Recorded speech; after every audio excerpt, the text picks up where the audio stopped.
जागतिक अर्थव्यवस्थेतून बाहेर पडून आपलं पुन्हा एकदा स्वतंत्र आर्थिक पेठ तयार करणं अतिशय चुकीचं राजकारण होतंय.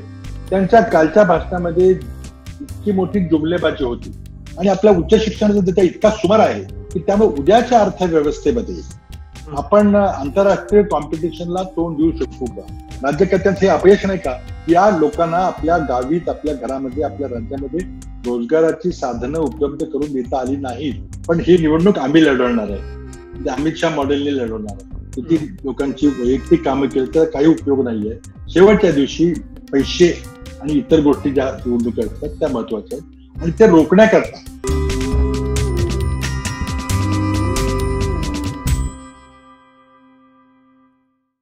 नमस्कार, मी विनायक पाचलक आणि थिंक बँकच्या बिहाइंड द सीन्स मध्ये तुम्हा सगळ्यांचं मनापासून स्वागत.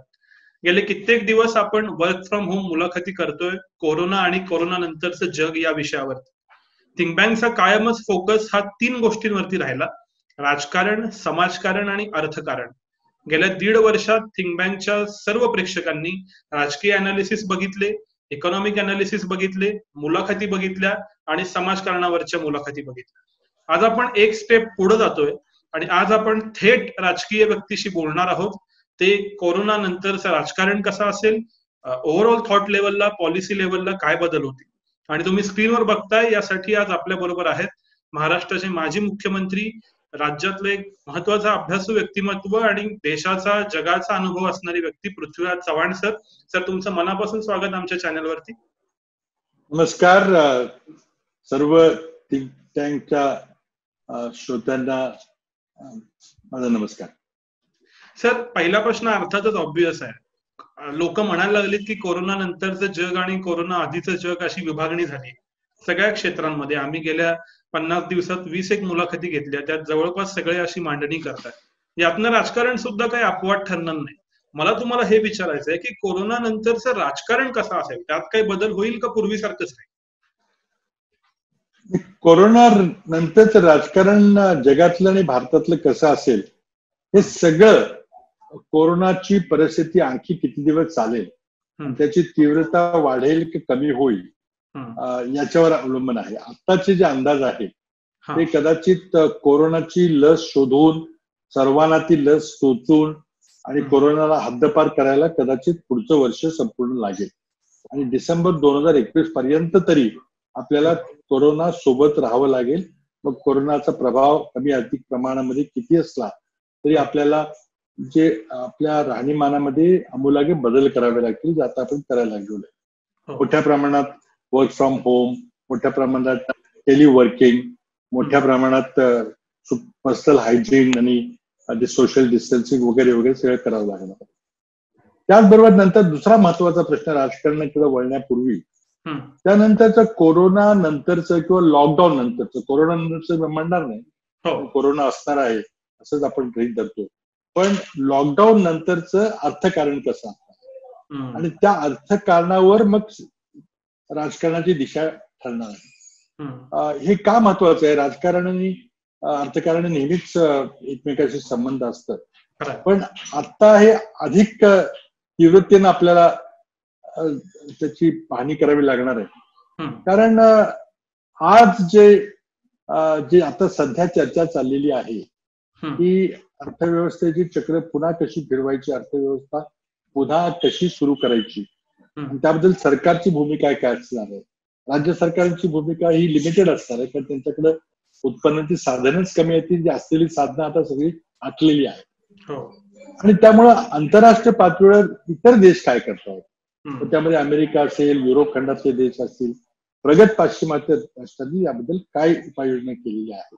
आणि यापूर्वी जेव्हा आर्थिक संकट आली, म्हणजे 2008चं संकट असेल, आशिया खंडातलं 99चं असेल किंवा अमेरिकेतलं 1929चं डिप्रेशन असेल, त्या सगळ्या कालखंडामध्ये त्या कालच्या सरकारांनी कशा प्रकारे परिस्थितीतून आर्थिक धोरणं आखली आणि मार्ग काढला हे आपल्या समोर आहे.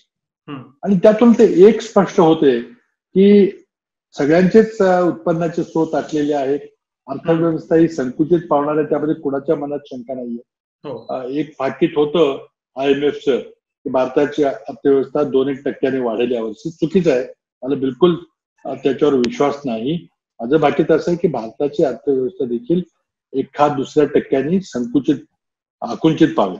निगेटिव्ह ग्रोथ रेट आपल्याला दिसायला मिळेल. आणि त्यातून बाहेर पडण्याकरिता सरकारने मोठ्या प्रमाणात थेट कॅश खर्च केला पाहिजे. ते होता नाही. आणि त्यामुळे जे पॅकेज आता समोर आपला मांडलेला आहे त्यामध्ये जरी आकडा 20 लाख कोटीचा असला तो आकडा हा मी पहिल्यापासूनच 20 लाख कोटी लागतील म्हणून मी मागणी करत आलेलो आहे. पण जेव्हा प्रेस कॉन्फरन्स पाहिल्या तेव्हा त्यामध्ये खर्चाचा जो कंपोनेंट आहे तो 1 लाख कोटीच्या वर खाली आहे. म्हणजे जवळजवळ 1% जीडीपीच्या 1% प्रत्यक्ष खर्च आहे. बाकी देण्याचा सल्ला दिलेला आहे. मला वाटतं ही जर धोरणं अशीच आपण रेटायचा प्रयत्न केला, राबवायचं म्हणण्यापेक्षा, तर एक प्रचंड मोठे सामाजिक अव्यवस्था निर्माण होईल, कायदा सुव्यवस्था निर्माण होईल. कारण लोकांच्या 2-4 दिवस पैसे नसले तर चालेल, पण रोजगार मिळणार नाही हे जेव्हा चित्र लोकांच्या समोर येईल, तर माझी कंपनी बंद झालेली ती सुरू होण्याची लक्षणं नाही, सरकारकडून काही मदत येत नाही, तेव्हा मग कायदा सुव्यवस्थेचा न भूतो न भविष्यती असा प्रसंग निर्माण होईल अशी मला भीती वाटते. आणि त्यातून मग पुढचं राजकारण कसं असेल याची आपण कल्पना केली पाहिजे. असं काय जर घडलं तर मग सरकारचं अस्तित्व, लोकशाहीचं अस्तित्व, सगळ्याच गोष्टी धोक्यात येतील. कारण मला तशा प्रकारची परिस्थिती येताना दिसते दुर्दैवाने. ते आता थांबवण्याकरता सरकारने जर काही थोडा वेगळा विचार करून जर काहीतरी आंतरराष्ट्रीय तज्ञांचा सल्ला ऐकला, इतर लोक जे आहेत ज्यांना काही अनुभव आहे त्यांचा सल्ला ऐकला आणि त्यातून जर काही मार्ग काढण्याचा प्रयत्न केला तर त्यातील परिस्थिती अजून सांभाळता येईल. तर त्यामुळे मला वाटतं राजकारण त्याच्यावर बरेच अवलंबून आहे. 2-3 पॉसिबिलिटीज आहेत. एक, आपण सुरळीतपणे या संकटावर मात केली, कोरोना लवकर संपला, कारखाने सर्व नैतिक काही प्रमाणात सुरू झाले, तर मग एक आहे तशी परिस्थिती आपल्याला पुढं रेटता येईल. मग पुढची निवडणूक, मग लोकशाही, मग विविध पक्षांची अवस्था, मग महाराष्ट्रातलं आघाडी सरकार कसं चालेल, काय चालेल, या सगळ्या गोष्टींचा आपण विचार करतो. पण मला ती शक्यता थोडीफार कमी वाटते. आणि अराजकतेची शक्यता मला जास्त वाटते दुर्दैवानं. कारण आज सरकारचा जो केंद्र सरकारचा तो एक आग्रह आहे किंवा मला वाटतं दुराग्रह आहे, किंवा आणखी जर कडक शब्द वापरायचा तो हट्टीपणा आहे. त्याप्रमाणे डिमॉनिटायझेशन आणि जीएसटी बद्दल सरकारने भूमिका घेतली, तशीच भूमिका आम्ही काही देणार नाही. एवढ्यातच आम्ही देऊ, एवढ्यातच भागवलं पाहिजे असा जर आग्रह असेल तर हे संकट म्हणजे आपल्या कोणाच्या आयुष्यामध्ये असं कोणी संकट पाहिलेलं नाही. आणि हे आर्थिक संकट आपण कितीतरी तज्ञांची मतं ऐकलेली आहेत. हे आर्थिक संकट 2000 पेक्षा भयंकर आहे. 1929 मध्ये अमेरिकेमध्ये परिस्थिती त्यापेक्षाही भयंकर आहे असं वर्णन बऱ्याच जणांनी केले. तर त्याला मात्र आपण आर्थिक उपाययोजना करण्यामध्ये अतिशय तोकडं पडतोय आणि त्यातून मग राजकारणाची चर्चा पुढे होऊ शकते. बरोबर. तुम्ही कायम म्हणजे आपण कायमच असं म्हणतो की पॉलिटिकल इकॉनॉमी असते, म्हणजे पॉलिटिक्स आणि इकॉनॉमी हातात हात घेऊन जाते. पण इथं तुमच्या विवेचनातून मला 2 प्रश्न सुचले, तो मी क्रमाक्रमाने विचारतो. पहिला प्रश्न असा की धोरण गोंधळ आहे का, म्हणजे भारतात आणि जगात सगळीकडं. याचं थोडं एक्सप्लेनेशन असं की ग्लोबलायझेशन फॉलो करायचं का नाही, डिग्लोबलायझेशन होईल, नक्की कोणत्या मार्गानं येथून पुढचं इकॉनॉमी चालेल, हा क्लिअरन्स नसणं किंवा धोरण गोंधळ नेतृत्वात असणं, असं तुम्हाला काही वाटतं का याचं कारण? हा निश्चितच आहे. धोरण गोंधळ बनण्यापेक्षा इंटेलेक्च्युअल डिफरन्सेस आहेत. आणि त्यामध्ये ग्लोबलायझेशन संपलेलं आहे का किंवा डिग्लोबलायझेशन वगैरे असे शब्द जे आहेत चालू आहेत, तर निश्चित थोड्याफार प्रमाणात ते होणार आहे. प्रत्येक राष्ट्र आपल्या देशातला रोजगार वाचवायचा प्रयत्न करणार आहे. आणि मग साधं उत्तर येतं की बाहेरचे जे लोक आले त्यांनी आपल्या लोकांचा रोजगार घेतलेला, मग या बाहेरच्या लोकांना घालवा परत, म्हणजे आपल्या लोकांच्याकडे रोजगार आपल्याला मिळेल. आणि महाराष्ट्रात देखील काही राजकीय पक्ष उत्तर भारतीयांच्या विरोधात त्यांनी जी भूमिका घेतली होती त्याच भूमिकेतून होती. उत्तर भारतीय येऊन आपल्या लोकांच्या नोकऱ्या घेत आहे, पण ते खरं नाहीये. आज आपल्याला लक्षात येते की इतक्या मोठ्या प्रमाणात मायग्रंट लेबर म्हणजे प्रवासी मजूर आपल्या राज्यात आलेले आहेत, तर ती बराच मोठा अर्थव्यवस्थेचा भार आपल्या खांद्यावर ओझं वाहत आहे आणि ते आता गेले तर काय होईल, आपली अर्थव्यवस्था कशी पुन्हा सुरू होईल. कर्नाटक सरकारने तर त्यांना परत राज्यामध्ये जाण्यावर बंदी आहे, कारण त्यांच्या बांधकाम व्यवसायाने सांगितलं की आमचे धंदे सुरू होणार नाही हे जर लोक सगळे परत गेले. म्हणजे हे परस्पर अवलंबून असणारं हे जग आहे. त्यामुळे असा जर संकुचित जसं प्रेसिडेंट ट्रम्पचा विचार केलेला आहे की थिंक अमेरिका, अमेरिका फर्स्ट, म्हणजे फक्त अमेरिकेतलंच तयार झालेलं सामान वापरा, आणि दुर्दैवाने त्यांचा प्रभाव आपल्या पंतप्रधानांवर पडलेला दिसतो. त्यांच्या कालच्या भाषणामध्ये इतकी मोठी जुमलेबाजी होती की आत्मनिर्भरता. आता मला सांगा, कुठले पंतप्रधान अगदी पंडित नेहरू पासून पाहिलं तर ते देशाला स्वावलंबी करण्याचा प्रयत्न जरी केला नाही. पंडित नेहरूंनी पब्लिक सेक्टर एंटरप्राइजेसचं जाळं विणलं, IIT, IIM सारख्या संस्था उभे केल्या, शिक्षणात आपली गुणवत्ता वाढवली. इंदिरा गांधींनी ग्रीन रेव्होल्युशन केलं. नरसिंहराव डॉक्टर मनमोहन सिंगच्या काळामध्ये कोलमडलेली अर्थव्यवस्था, कारण ती जुनी धोरणं होती ती इनवर्ड लुकिंग धोरणं होती, त्याचं ग्लोबलायझेशन करायचा प्रयत्न केला आणि आपल्या अर्थव्यवस्थेचा विकास दर वाढवला. प्रत्येक पंतप्रधान, प्रत्येक अर्थमंत्री आपल्या देशाची आर्थिक ताकद वाढवण्याचा प्रयत्न करतोय. स्वावलंबनाची व्याख्याच वेगळी आहे. एक व्याख्या अशी होती अगदी सुरुवातीला की आपल्या देशामध्ये सुई देखील तयार होत नव्हती, आणि मग आपण अभिमानानं म्हणायचो की ज्या देशात सुई होत नव्हती तिथं आम्ही आता जेट इंजिन सुद्धा करतोय, जेट विमानं तयार करतोय. पण आता स्वावलंबनाचा अर्थ वेगळा आहे. जी गोष्ट आपण कमी किमतीमध्ये किफायतशीरपणे चांगल्या दर्जाची वस्तू इतरांच्या पेक्षा कमी किमतीत करू शकू ती आपल्या देशात केली पाहिजे. पण जी वस्तू इतर देश आपल्यापेक्षा कमी खर्चात किंवा चांगल्या दर्जाचा माल करतात ती त्यांच्याकडनं विकत घेतली पाहिजे, आणि ती विकत घ्यायची आर्थिक क्षमता आपल्या मनगटात पाहिजे. 1991 साली स्टेट बँकेचा चेक देखील वाटणार नाही आणि त्यामुळे आपल्याला तेल देखील आयात करता येणार नाही अशी परिस्थिती होती. पण आज असा कोणी विचार करतं का? त्यावेळेला फक्त 6 महिने पुरवली एवढी फॉरेन एक्सचेंज होती. आज आपल्याकडं नाही म्हटलं तरी $500 बिलियन फॉरेन एक्सचेंज आहे. आपण कुठलीही वस्तू विकत घेऊ शकतो. आपण सगळे इम्पोर्ट एक्सपोर्ट बंधनं सगळी काढून टाकलेली आहे, आणि त्यामुळं स्वावलंबनाचा अर्थ असा आहे की आता 85% कच्चं तेल आपण आयात करतो. त्याच्यात काय स्वावलंबन करणार आहे आपण काय मोटर गाड्या आणि डिझेल ट्रक थांबवणार आहे का? की सायकल इकॉनॉमी आणणार आहे का? तर हे असं होत नाही. ज्या गोष्टी आपल्याकडे नाहीत त्या आपल्याला आयातच कराव्या लागतील, पण आयात करण्याची ताकद आपल्यामध्ये पाहिजे. आपल्याकडे फॉरेन ट्रेड करून आपली ट्रेड सरप्लस निर्माण करायचा प्रयत्न केला पाहिजे. आज नाहीये तो.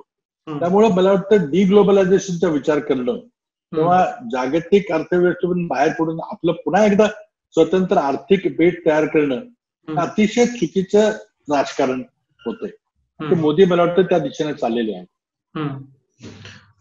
पण मग येथून पुढच्या कालावधीत जाताना लॉंग टर्म आपली इकॉनॉमिक धोरण साधारणतः काय दिशेनं असलं पाहिजे किंवा काय तत्वांवर आधारित असलं पाहिजे?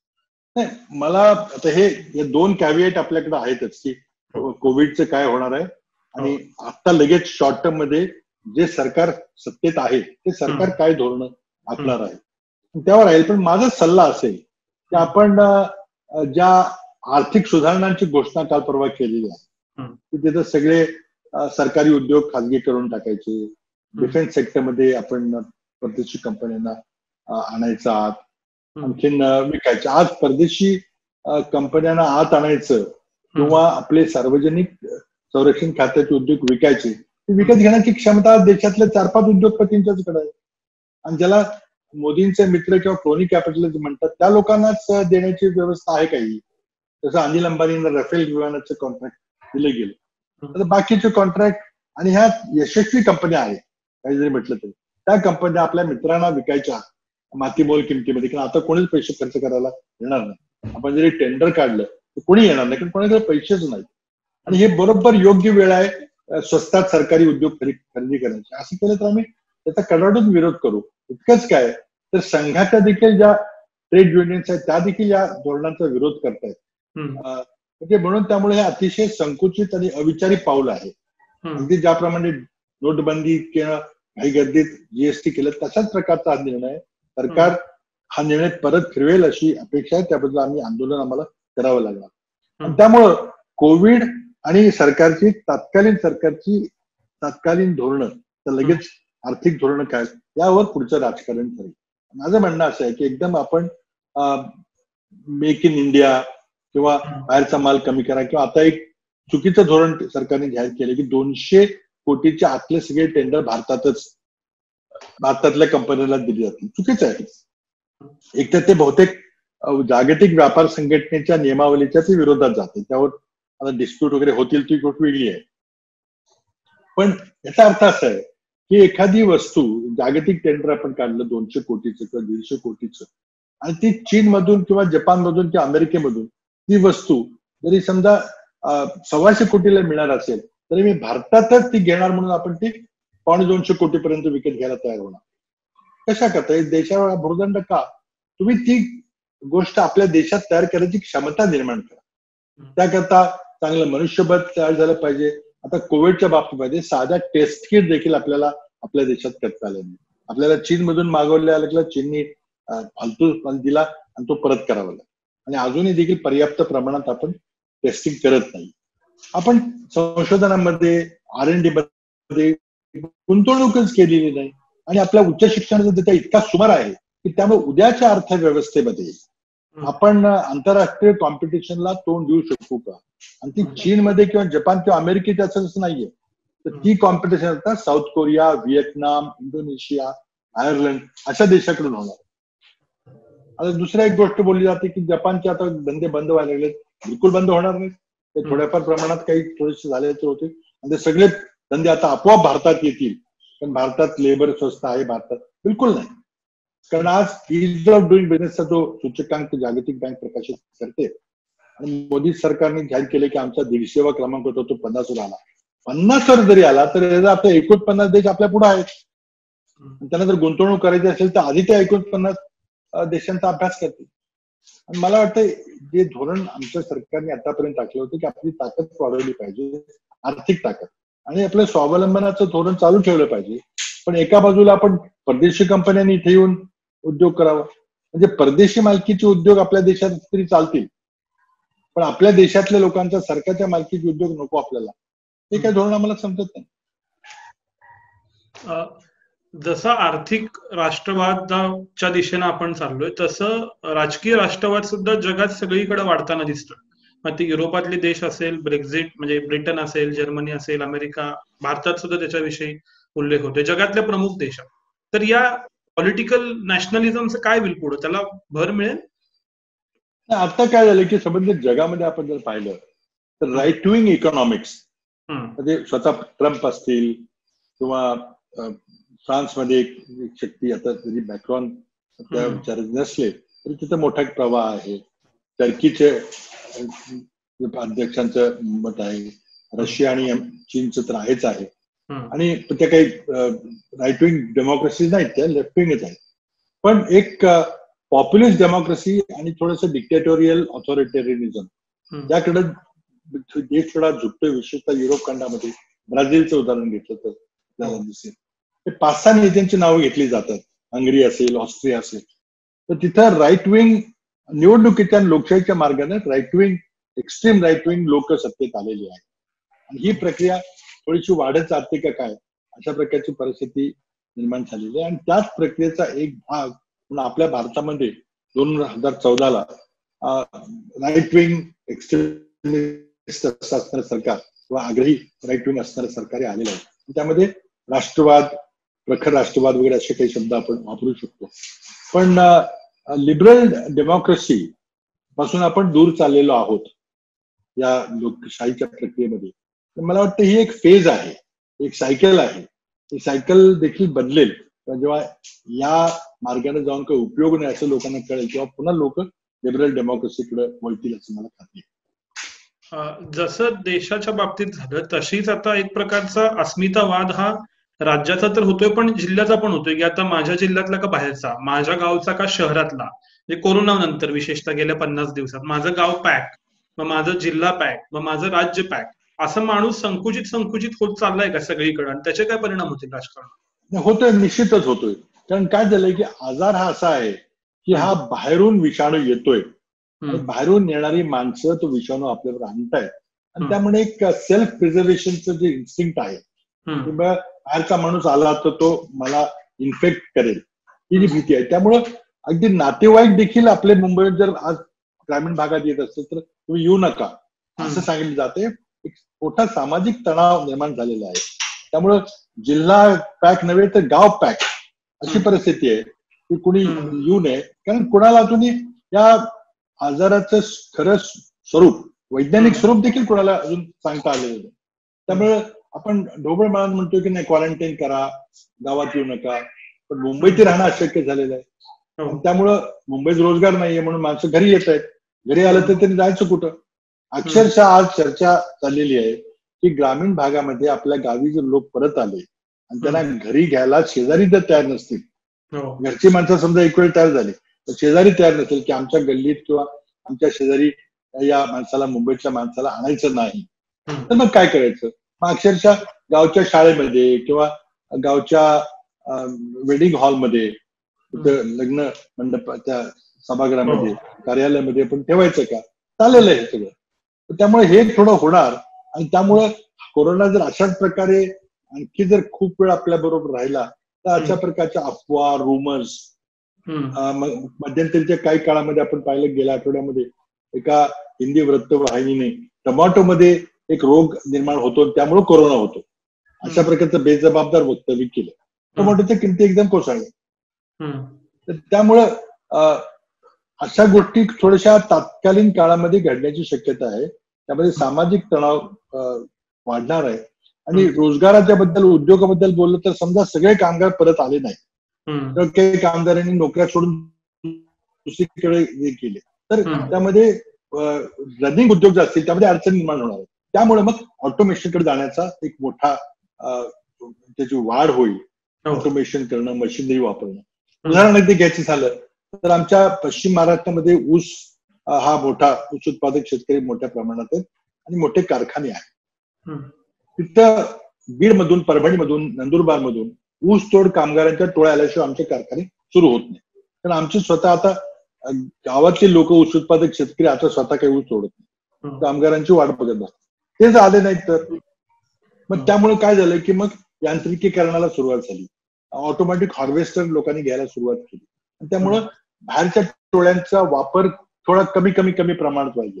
आता टोळ्या येणारच नाही म्हटलं तर सर्वच ऊस हा हार्वेस्टरनी तोडावा लागेल. त्यामध्ये मग प्रश्न आहेत, काही प्रश्न सुटतात, काही निर्माण होतात. आणि त्यामुळे छोट्या कारखान्यामध्ये देखील मोठ्या प्रमाणात मजुरांची संख्या कशी कमी करायची किंवा माथाडी कामगारांच्या ऐवजी फोर्कलिफ्ट कसे वापरायचे, पाठीवर वजन वाहण्यापेक्षा फोर्कलिफ्टनी कसं वापरायचं, अशा प्रकारची यांत्रिकीकरण होणार आहे.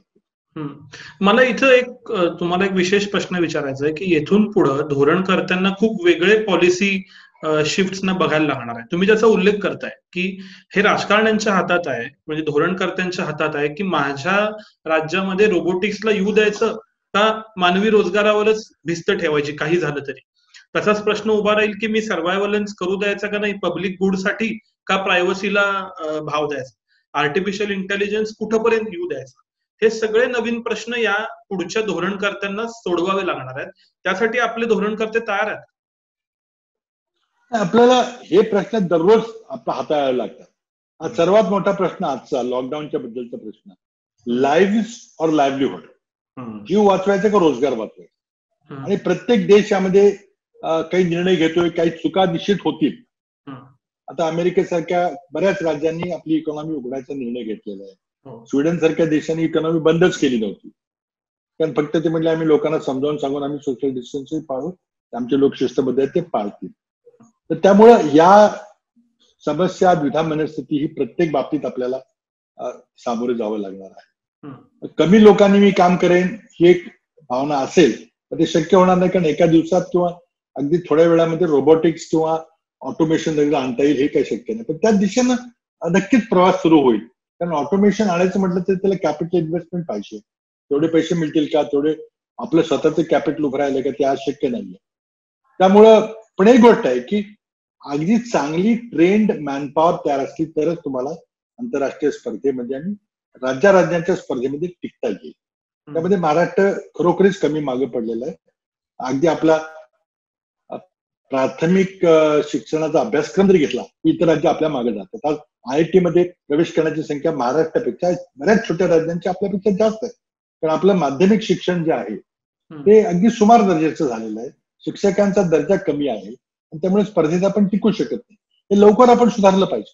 नाही सुधारलं तर मग आपण आता ओरडतो की आम्ही एखादी IIT इथे काढली किंवा आम्ही एखादी एम्स सारखी इन्स्टिट्यूट, पण बाहेरच्या राज्यातली मुलं जास्त येतात. बाहेरच्या राज्यातली मुलंही जास्त येतात कारण आपली मुलं स्पर्धेमध्ये कमी पडतात कारण आपण त्यांना तयारच केलेलं नाही. आपली इतकी चुकीची शिक्षण पद्धती होती आणि भारताला देखील करावं लागेल. इतर देशांच्या अगदी छोट्या देशांची स्पर्धा आपल्याला करायची असेल, व्हिएतनाम सारख्या, इंडोनेशिया सारख्या, आयर्लंड सारख्या, थायलंड सारख्या देशांची, तर त्यांच्या बरोबरीची किंवा त्याच्यापेक्षा सुपिरियर मॅनपॉवर आपल्याला तयार करावी लागेल. आज IIT सारखी 20-25 जर मोठ्या युनिव्हर्सिटी सोडल्या तर बाकीच्या टेक्निकल युनिव्हर्सिटी बऱ्याच सुमार दर्जाच्या.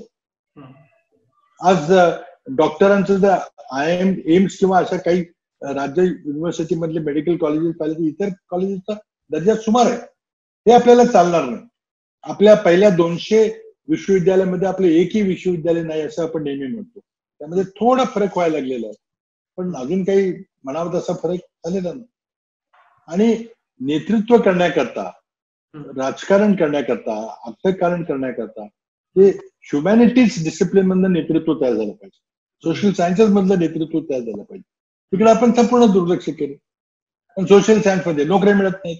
पालक सोशल सायन्स मध्ये विद्यार्थ्यांना पाठवत नाहीत. आर्ट्स डिसिप्लिन मध्ये, इकॉनॉमिक्स मध्ये, पॉलिटिकल सायन्स मध्ये, फिलॉसॉफी मध्ये, आणि ज्यातून नेतृत्व देशाचं तयार होतं ते सुमार दर्जाचं नेतृत्व आहे. पण कोणी तिकडे जातच नाही. हुशार मुलं सगळी कम्प्युटर्स किंवा इंजिनिअरिंग किंवा मेडिकल या ब्रांचेसकडे जातात. त्या शिक्षण संस्थांचा दर्जा सुधारण्याचे आव्हान आपल्या समोर आहे. मला वाटतं की 2 गोष्टी आपल्याला या ठिकाणी कराव्या लागतील. एक, जे की आपल्याला बाहेरून परदेशी मदत येते. मी एक आता कालपूर्व ट्विट केलेलं की IMF $4 बिलियन, जागतिक bank $1 billion, Asian development bank $1.5 billion कर्ज, असे 6-7 बिलियन डॉलरचे पैसे आपल्याला मिळणार. ते सर्व पैसे 100% म्हणजे 100% पैसे हे पब्लिक हेल्थ सिस्टीम स्ट्रेंथन करण्याकरता खर्च केले पाहिजे. सार्वजनिक आरोग्य व्यवस्था, त्यामध्ये एम्स युनिव्हर्सिटी जे अर्धवट पडलेल्या आहेत, राज्य सरकारची मेडिकल कॉलेजेस असतील, नॅशनल हेल्थ मिशन आपली आहे, किंवा रिसर्च करता आपल्याकडे आता या विषयावर संशोधन करण्याकरता संबंध देशामध्ये एकमेव संस्था पुण्याची नॅशनल इन्स्टिट्यूट ऑफ व्हायरॉलॉजी आहे, फक्त एकच. त्या संस्थेला ताकद दिली पाहिजे, आणखी संशोधकांना पैसे खर्च केले पाहिजे.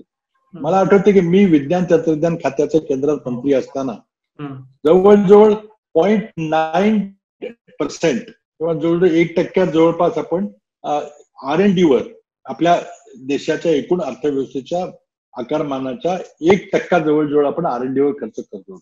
ती टक्केवारी आता 0.6% पर्यंत खाली आलेली आहे. आता ह्याला राजकीय नेतृत्वाची प्राथमिकता हा परिणाम आहे. कशाला प्राथमिकता द्यायची? आणि त्यामुळे आपण शिक्षणाची गुणवत्ता असेल या सर्व गोष्टींच्या गुणवत्तेमध्ये मागे पडायला लागलो. जेव्हा कोरोना सुरू झाला तेव्हा वुहानला आपल्याकडचे जवळजवळ 200-300 विद्यार्थी मेडिकल एज्युकेशन करता तिथे गेले होते, कारण तिथला दर्जा चांगला आपल्यापेक्षा. इंग्रजीमध्ये शिक्षण, फी कमी आहे. रशियामध्ये किती मुलं आहेत, फिलिपिन्स मध्ये किती मुलं आहेत, हे आपलं अपयश नाही का? पण तुम्ही आता जो 2 प्रमुख गोष्टींचा उल्लेख केला, एक एज्युकेशन आणि दुसरं हेल्थ, म्हणजे जे साधारणतः सॉफ्ट इन्फ्रास्ट्रक्चरचा भाग असतात. पण गेले कित्येक वर्ष हार्ड इन्फ्रास्ट्रक्चर जे म्हणजे मी पूल बांधले, मी रस्ते बांधले, मी अजून काहीतरी मदत केली, बिल्डिंगा बांधल्या, तर त्या लोकांना दिसतात आणि त्याचा इलेक्टोरल पॉलिटिक्सला फायदा होतो, म्हणजे निवडून यायला. याच्यामुळे कायम सॉफ्ट इन्फ्रास्ट्रक्चर आपल्या देशातलं मागं राहिलं का? आणि ते आता बदलेल?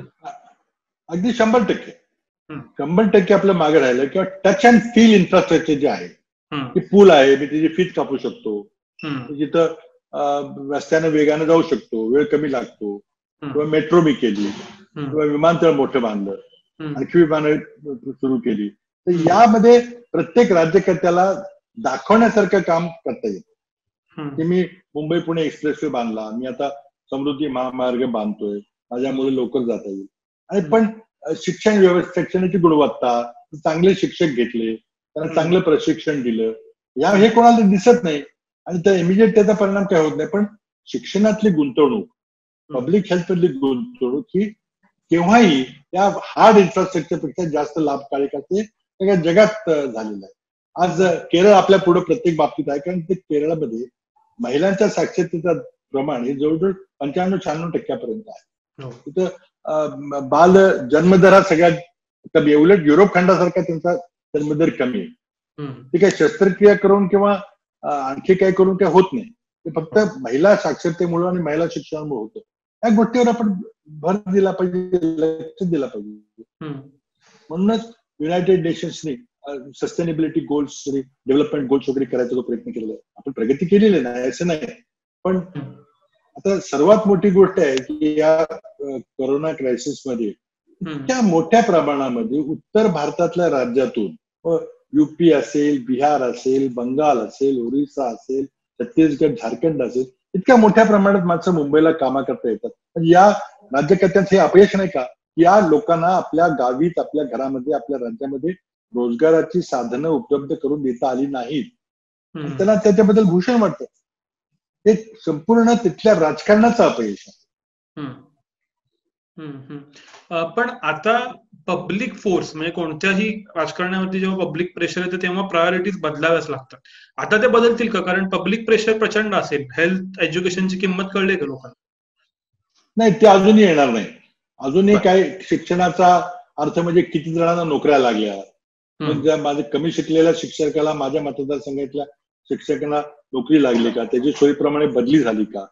शिक्षण हे विद्यार्थ्यांच्या करता हा दृष्टिकोन आपल्याकडे नाहीये. शिक्षण संस्था चालक माझ्या आणखी 2 कॉलेजला परवानगी मिळाली का? त्यामध्ये काय काय चालतं, त्यामध्ये आपण कसा बदल करणार हा एक मोठा प्रश्न आपल्यासमोर राज्यकर्त्याच्या समोर.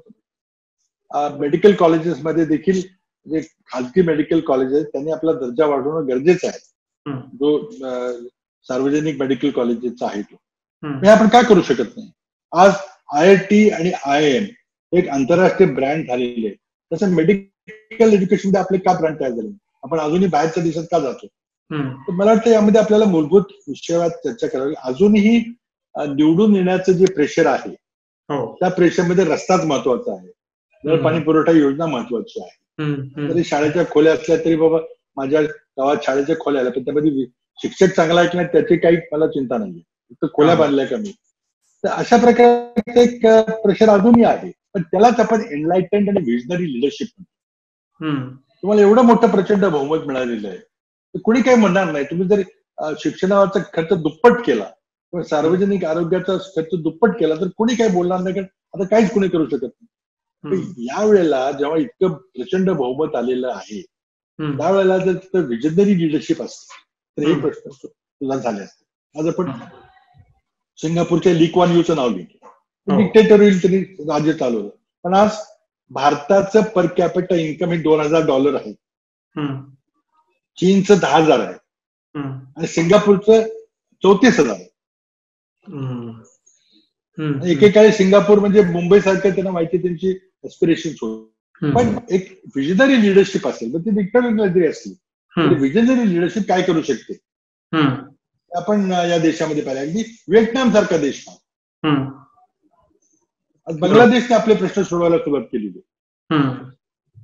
श्रीलंका आपल्या पुढे शिक्षणाच्या बाबतीमध्ये आणि आरोग्य. हे लिडरशिप आता सगळ्याच पक्षाला मी राजकीय काही बोलत नाही, कोणाची चूक आहे कोणाची नाही, पण तुम्ही म्हटल्याप्रमाणे पुन्हा निवडून येण्याचं प्रेशर इतका तीव्र असतं. मला ते रस्ताच महत्वाचा आहे, मला ते फिजिकल कामच करणं महत्वाचं आहे. नाहीतर मला लोक म्हणते की तुम्ही काय काम केलं. तुम्ही एखादं धोरण केलं की त्यातून शैक्षणिक गुणवत्ता वाढेल तर कोणी त्याला क्रेडिट देणार नाही. ही आता व्यवस्था आपली या देशामध्ये या पॉप्युलर डेमोक्रेसीची व्यवस्था झालेली आहे. दॅट इज वाय आपल्याला एका पक्षाचं सरकार आलं, चांगलं बहुमत मिळालं तर त्या पक्षाचा नेता हा व्हिजनरी लीडर असावा ही संकल्पना असते. तो नसेल तर मी संधी व्हायला. तुम्ही सिंगापूरचा उल्लेख केलात म्हणून मला एक प्रश्न विचारल्याशिवाय राहत नाहीये की सिंगापूर हे सिटी स्टेट आहे अशा स्वरूपाची चर्चा होती आणि त्या निमित्तानं डिसेंट्रलायझेशन आणि विशेषतः मोठमोठ्या शहरांना पुणे असेल, मुंबई असेल किंवा जगभरातले जे मेट्रोज आहेत त्यांना अधिकाराचा जास्तीत जास्त वाटा मिळणं म्हणजे विकेंद्रीकरण याची गरज झाली आहे का? असं आहे की एक मेयरल मॉडेल आपण वापरावं का? म्हणजे सिटी स्टेट जसा चीनमध्ये शांघायचा मेयर हा जवळजवळ दुसऱ्या किंवा तिसऱ्या क्रमांकाचा राजकीय पुढारी असतो आणि ते आपलं सगळं शहर एका त्या छोट्या राज्यासारखं चालवतो, त्याला सर्व अधिकार असतात. न्यूयॉर्कचा मेयर आणि न्यूयॉर्कचा गव्हर्नर यांनाही सेंट्रल गव्हर्नमेंटपेक्षा वेगळे अधिकार असतात काही, त्यांच्या घटनेमध्ये ती तरतूद आहे. आपल्या देशामध्ये मुंबईला आपण असे स्वतंत्र स्वायत्त अधिकार द्यावेत का? परंतु मुंबईला भरपूर स्वायत्त अधिकार आहेत. मुंबईमध्ये आता किती अर्धा 1 लाख कोटी रुपयाची फिक्स डिपॉझिट पडलेली आहेत असं म्हटलं जातं. मग ते का वापरले जात नाही? त्यात शिक्षणाचा दर्जा का वाढवला जात नाही? ज्या गोष्टी महापालिकेच्या अखत्यारीतल्या गोष्टी आहेत त्यामध्ये तरी आपण का चांगलं करू शकत नाही? सार्वजनिक आरोग्य हा विषय महापालिकेच्या अखत्यारीत आहे, ते आपण का करू शकत नाही? असे अनेक प्रश्न आहेत. त्यामुळे राजकीय रिकन्स्ट्रक्शन करायचं का, तर त्यामध्ये मेयरल मॉडेल हे आपल्या देशात चालेल का, किंवा सगळी मेयरला स्वायत्ता देऊन, तर मला त्यावर काय अजून खात्री वाटत नाही. कारण आपली जी राजकीय परिपक्वता आपल्या समाजाची पाहिजे, शैक्षणिक दर्जा पाहिजे, घटनेबद्दल आस्था किंवा माहिती पाहिजे, ते अजून व्हायचंय, त्याला काही वेळ लागेल. परंतु मला वाटतं की या आजच्या मॉडेलमध्येच आपल्याला पुढे जाता येईल, आपल्याला सुधारणा करता येतील. परंतु ह्या निवडणुकीचा जो सगळा प्रकार आहे त्यातून हे घडेल का, त्याबद्दल मला शंका आहे. म्हणून मी अनेक वेळेला लिहिलेलं आहे, बोलतो मी, आपल्या राज्य घटनेमध्ये आपल्याला आपण वेळोवेळी सुधारणा करत आलेलो आहे. जवळजवळ 100-125 घटना दुरुस्ती आपण केलेल्या आहेत. छोट्या छोट्या गोष्टी करता आपण करतो. मूलभूत त्यामध्ये काही सुधारणा करणं आवश्यक आहे. आणि त्यामध्ये म्हणजे राजकारणाचा विषय जर आपण थोडा व्यापक देश पातळीचा घेतला तर आपले जे लोकशाहीचे 3 स्तंभ आपण जो म्हणतो, विचार करतो की एक्झिक्युटिव्ह, लेजिस्लेचर आणि ज्युडिशियरी, न्यायपालिका, कार्यपालिका आणि विधिमंडळ. यामध्ये काय झाले, आपल्या ह्या प्रचलित पद्धतीमुळे जे घटनेतरी काय दिलं असतं, पण जी आपण व्यवस्था अंमलात आणलेली आहे त्यामध्ये एकदा संसदेनं मोठ्या पक्षानं आपला नेता निवडला आणि त्या नेत्याला प्रधानमंत्री म्हणून आपण नामित केलं आणि त्या प्रधानमंत्र्यांनी शपथ घेतली की मग संसदेची आपोआपच आत्महत्या होती, हाराकरी होती. संसदेला 1% किंमत राहत नाही. त्यांनी जवळजवळ 19 वर्ष संसदेमध्ये काम केलेलं आहे. याचं का म्हणतोय, तर मग आपण जेव्हा पंतप्रधानांच्या हातात सगळी सत्ता देतो आणि संसदेमध्ये पक्षांतर बंदी कायदा आहे, त्यामुळे एखादं मत मला पंतप्रधानांचं पटलं नाही, मी त्यांच्या पक्षाचा सदस्य आहे, मला तिथे विरोध करता येईल का? तुम्ही जरी बोलायची एखाद्या चुकून कोणीतरी परवानगी दिली तर मतदानामध्ये तुम्हाला काय करता येत? तर प्रधानमंत्री म्हणतील तोच कायदा पारित होतो. एकाही सामान्य सदस्याला आपल्या नावाने एखादा कायदा, जसं अमेरिकेत सर्व कायदे हे विधिमंडळातून तयार होतात, राष्ट्रपती कायदे करत नाही. त्यामुळे आपल्या देशामध्ये न्यायपालिका आहे, सुप्रीम कोर्ट आहे, हायकोर्ट आहेत आणि एक्झिक्युटिव्ह आहे, पंतप्रधान, त्यांचं मंत्रिमंडळ, त्याची ब्युरोक्रेसी, नोकरशाही. ही जी एक्झिक्युटिव्ह आहे हे सगळं सरकार चालवतं. संसदेमध्ये त्यामध्ये तिळमात्रही सहभाग नाहीये. फक्त पंतप्रधान जेव्हा एखादं विधेयक आणतील तेव्हा शिक्का मारणं, हात वर करणं, बटन दाबणं आणि घरी परत जाणं, यापेक्षा संसद काही करत नाही. म्हणून काही थोड्याशा बदल यामध्ये केले पाहिजे. अमेरिकेमध्ये परत न्यायपालिका स्वायत्त आहे का? बिलकुल नाहीये. पण न्यायपालिकेच्या नेमणुका सगळ्या पंतप्रधान करतात, त्यामध्ये संसदेचा काही रोल नाहीये. मग एकदा आता पंतप्रधानांनी अ ला करायचं का ब ला करायचं, अ ला बढती द्यायची का ब ला बढती द्यायची, सगळं प्रधानमंत्र्यांच्या हातात आहे, एक्झिक्युटिव्हच्या हातात आहे. त्यामुळे न्यायपालिका देखील अलीकडच्या काळात आपण बघितलं की कशा प्रकारे चालली, त्याची गती काय ते आपण बघितलेलं आहे. त्यामुळे खरं म्हणजे एकच स्तंभ आहे, तो म्हणजे पंतप्रधान आणि त्यांची एक्झिक्युटिव्ह किंवा त्यांची कार्यपालिका, म्हणजे त्यांनी निर्माण केलेली लोकशाही. म्हणजे आता अगदी कॅबिनेट सिस्टम जरी आहे म्हटलं तरी अगदी प्रचंड मोठी जर सत्ता असेल, बहुमत असेल, तर त्या पंतप्रधानाच्या पुढे कॅबिनेटमध्ये कोणी काही आवाज काढत नाही, हे पण बघितलेलं आलं. तर त्यामुळे मग एक लोकशाही मार्गाने निवडून आलेली पण हुकुमशाही तयार करतो. त्याला आपण लोकशाहीचं नाव देतो, मतं आपण देतो, सर्वात मोठी लोकशाही म्हणतो, इतक्या मोठ्या मतपेट्या ठेवल्या, इतकी मोठी मतदान केंद्र, ती खरी लोकशाही आहे का? त्याकरता मला वाटतं काही अधिकार संसदेला कायदा बदलून आपल्याला द्यावे लागतील आणि थोडासा अंकुश न्यायपालिकेवर संसदेला ठेवावं लागेल. उदाहरणार्थ अमेरिकेमध्ये ज्याप्रमाणे जे संसद न्यायपालिकेचे न्यायाधीश नेमायचे का नाही याचा अधिकार राष्ट्रपतींचा असला तरी त्याला मान्यता द्यायची की नाही संसद ठरवते. अशा प्रकारचे काही गोष्टी आपल्याला आणाव्या होतील. एकदम बदल होणार नाही, पण एकदम मग इतक्या मूलभूत स्ट्रक्चरला आपण हात लावतो का असं प्रश्न. पण त्याच्या आधी माझी सूचना आहे की आपण सुप्रीम कोर्टाच्या कामाचं टेलिव्हायझिंग करा. आपण संसदेचं करताना असेच प्रश्न आले की करायचं का नाही करायचं, काय होईल कसं होईल, पण आपण केलं, यशस्वी झालं. आज विधिमंडळाचं पण लाईव्ह टेलिकास्ट होते, लोक ऐकतायत, त्यांना विषय समजतात.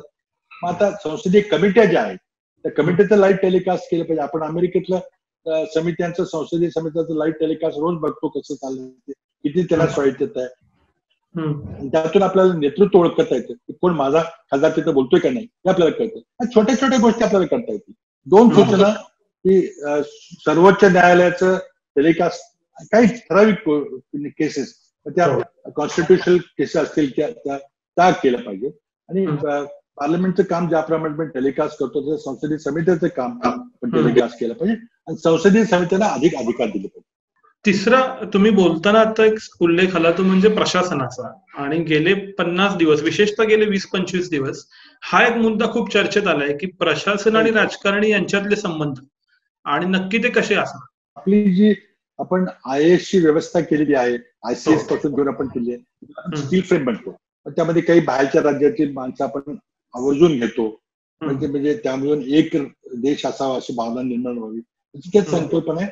बऱ्यापैकी ते सगळी व्यवस्था चाललेली आहे. पण आता काय झालं की या कोरोनाच्या काळामध्ये जो काही प्रश्न निर्माण झालेला आहे, निवडून आलेलं मंत्रिमंडळ, मंत्री आणि प्रशासन वगैरे, त्यामध्ये एक गोष्ट आपण लक्षात घेतली पाहिजे की आम्ही जेव्हा सरकारमध्ये असताना आम्ही नॅशनल डिझास्टर रिलीफ ऍक्ट तयार केला, NDMA कायदा तयार केला 2005 मध्ये. सुनामी आली, सुनामी नंतर केलं. आणि त्या NDMA कायद्याअंतर्गत आम्ही प्रत्येक प्रकारची नैसर्गिक आपत्तीचा विचार केला, मानवनिर्मित आपत्तीचा विचार केला आणि त्यावर काय उपाययोजना केली पाहिजे त्याकरता आपण हँडबुक तयार केले, कुणाला अधिकार द्यायचे, कसं काम करायचे, हे सगळं तयार केलं. त्या कायद्याअंतर्गतच बरेचसे अधिकार, असे जर काही संकट आलं, कोरोनासारखं किंवा इतर प्रकारचं संकट आलं, तर सर्व अधिकार ह्या प्रशासकीय अधिकाऱ्यांना देण्यात आलेले. जिल्हाधिकारी असेल, आज SDO असतील किंवा सचिव असतील वगैरे. आणि अर्थात त्यामध्ये मंत्रिमंडळाचं त्यामध्ये कंट्रोल असलाच पाहिजे, कारण शेवटी कायदे मंत्रिमंडळाने केलेले. मग तो केंद्रातला कायदा असेल, पण त्या कायद्यामध्येच आपण तरतूद केलेली आहे. त्यामध्ये एक्झिक्युटिव्ह कमिटीचं स्ट्रक्चर आहे, त्याचे मुख्य सचिव त्याचे अध्यक्ष असतात, गृह सचिवांना तिथल्या दिल्लीच्या कमिटीचं, एक्झिक्युटिव्ह कमिटीचा अध्यक्ष केलेलं. गृहमंत्री हे राजकीय नेते असतात, पण दैनंदिन काम करायचे अधिकार आपण प्रशासनाने दिले. त्यामुळे थोडंसं असं झालं की सगळं आता नोकरशाही सरकार चालवते असा एक संभ्रम झालेला आहे. मला वाटतं की तो काही खरा नाहीये, आपण कायद्यानंच तशा प्रकारची व्यवस्था केली. पण याच्या पाठीमागचं तत्व काय होतं की अशा वेळेला प्रशासनाकडे का अधिकार दिले जातात? काय यातल्या बऱ्याचशा गोष्टी या पोलिसिंगच्या आहेत. आता लॉकडाऊन एन्फोर्स करायचं म्हणजे तिथं पोलिसांना आज तुम्हाला अरेस्ट करण्याचा आणि फाईन करण्याचा अधिकार असला पाहिजे.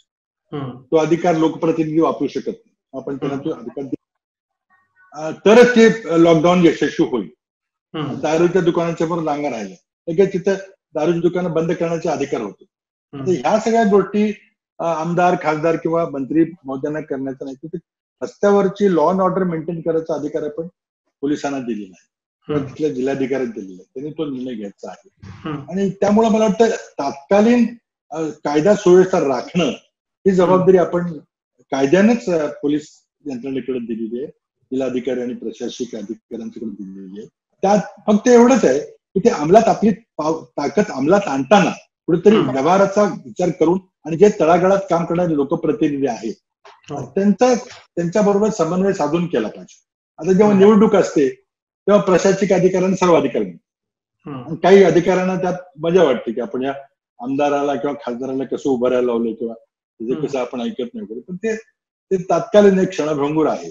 तशा प्रकारे आता देखील काही अधिकाऱ्यांना अधिकार दिलेले आहेत, ते काही वापरतायत, काही गैरवापर करतात, काही चांगला वापर करतात. पण अधिकार आपण होऊन संसदेने ते अधिकार त्यांना दिलेले की तुम्ही हे कायदा सुव्यवस्था पाळण्याचं काम तुमचं आहे. मुलाखतीच्या शेवटच्या टप्प्याकडे येताना एक प्रश्न मला विचारावा असं वाटतोय की विशेषतः स्थानिक स्वराज्य संस्था, म्हणजे आता असं झालंय की तुमच्या भागाचा नगरसेवक कसा आहे याच्यावरून तुमचा भाग किती सेफ आहे हे ठरू शकतं. म्हणजे तो लोकांना आत येऊ देतो का नाही, हेच ग्राम समितीच्या बाबतीत आहे, हे ग्रामसेवकाच्या बाबतीत आहे.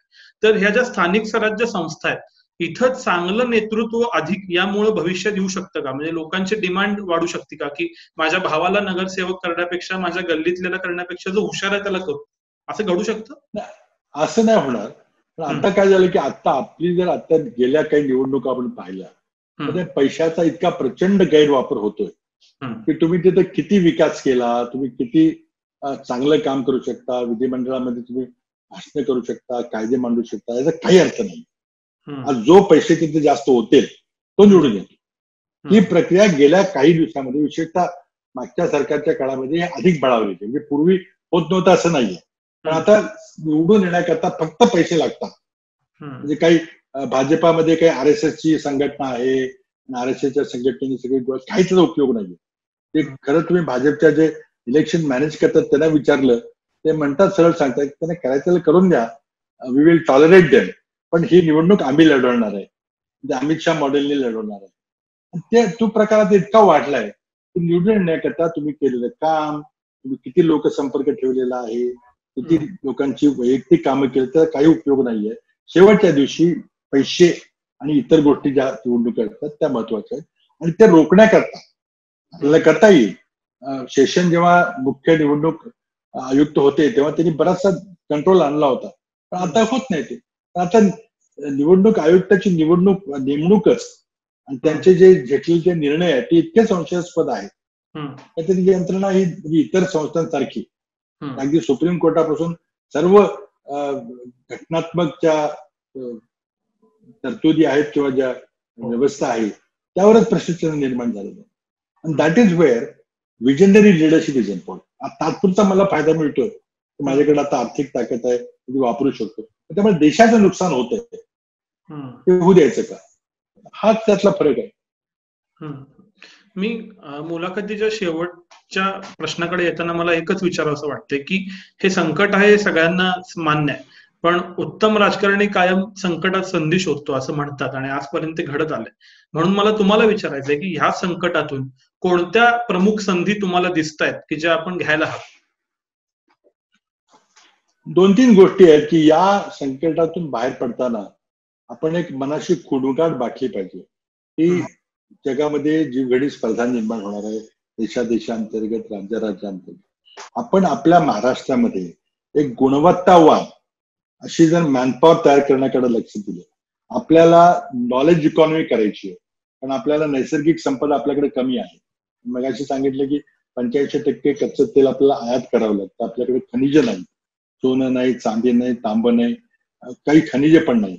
त्यामुळे नैसर्गिक संपदेच्या आधारावर एखादा सौदी अरेबिया असा देश श्रीमंत होऊ शकतो, रशिया श्रीमंत होऊ शकतो, आपण नाही. आपल्याला चीन किंवा साऊथ कोरिया किंवा इस्रायलचं मॉडेल अंमलात आणावं लागेल. त्यांच्याकडे काही नैसर्गिक संपदा नाही, 1 लिटर कच्चा तेल तयार होत नाही किंवा 1 किलोग्राम तिथे लोह खनिज नाही. पण जपानची अर्थव्यवस्था आपण पाहिली, फक्त आपल्या बौद्धिक क्षमतेवर आणि तिथल्या माणसांची जी साक्षरतेचं प्रमाण, गुणवत्तेचं प्रमाण, तिथल्या म्हणजे मैजी राजानं जे जपानमध्ये 19व्या शतकाच्या अखेरीस जी गुणवत्तेकरता जो प्राधान्य दिलं, आपले सगळे मंत्री इंग्लंडला पाठवले आणि इंग्लंडची औद्योगिक क्रांतीचा अभ्यास करून मंत्री मग जपानमध्ये परत आले. अशी जी राजामध्ये किंवा नेत्यामध्ये जी विजनरी लिडरशिप लागते, ती विजनरी लिडरशिप आपण महाराष्ट्रात करू शकलो. महाराष्ट्रामध्ये गुणवत्तावान मॅनपॉवर तयार करू शकलो. आज आपल्या महाराष्ट्रामध्ये येणाऱ्या प्रत्येकाला विचारलं की आपण तू बाबा साक्षर आहेस का? तू साक्षर असेल, तुला साक्षर झालं पाहिजे. तू साक्षर असेल तर तुला मग थोडसा कन्स्ट्रक्शनचा काही कोर्स घेतला पाहिजे, किंवा तू लेथ ऑपरेटर असेल तर तुला मेकॅनिकल इंजिनिअरिंगचे बेसिक कॉन्सेप्ट समजले पाहिजे. आज युट्यूबवर सगळं उपलब्ध आहे. तुम्हाला अगदी फार शाळेत जायची झालं पाहिजे असं नाहीये, पण साक्षर तर तुम्ही असलं पाहिजे, तुम्हाला पुस्तकं वाचता आलं पाहिजे, थोडासा अभ्यास करता आला पाहिजे. अशी गुणवत्तावान वर्कफोर्स आपण तयार केला, ही संधी आहे. त्याबरोबर मी म्हटल्याप्रमाणे सार्वजनिक आरोग्य आणि सार्वजनिक शिक्षण यावर फार मोठ्या प्रमाणात आपल्याला लक्ष घालावं लागेल. आता आपली नेहमीची निवडण्याची प्रक्रिया आहे, माझ्या गावात किती रस्ते केले किंवा माझ्या गावात किती लोकांना कॉन्ट्रॅक्ट दिलं, हे जर आपण करत बसलो किंवा आम्ही एक लांबलचक रस्ता बांधला तर समृद्धी महामार्गात उतरला, मला वाटतं इट्स अ रॉंग प्रायोरिटी. विदर्भाला कनेक्ट केलं पाहिजे त्यामध्ये काही दुमत नाही. पण आज काय होते की विदर्भामध्ये, मराठवाड्यामध्ये आणि विदर्भामध्ये जे चांगली हुशार मुलं इंजिनियर होऊन बाहेर पडतात, नागपूरच्या कॉलेजमधनं, अमरावतीच्या कॉलेजमधून नोकरी करतात, सगळे पुण्याला येतात. पुण्याला आले की परत जात नाही नागपूरला.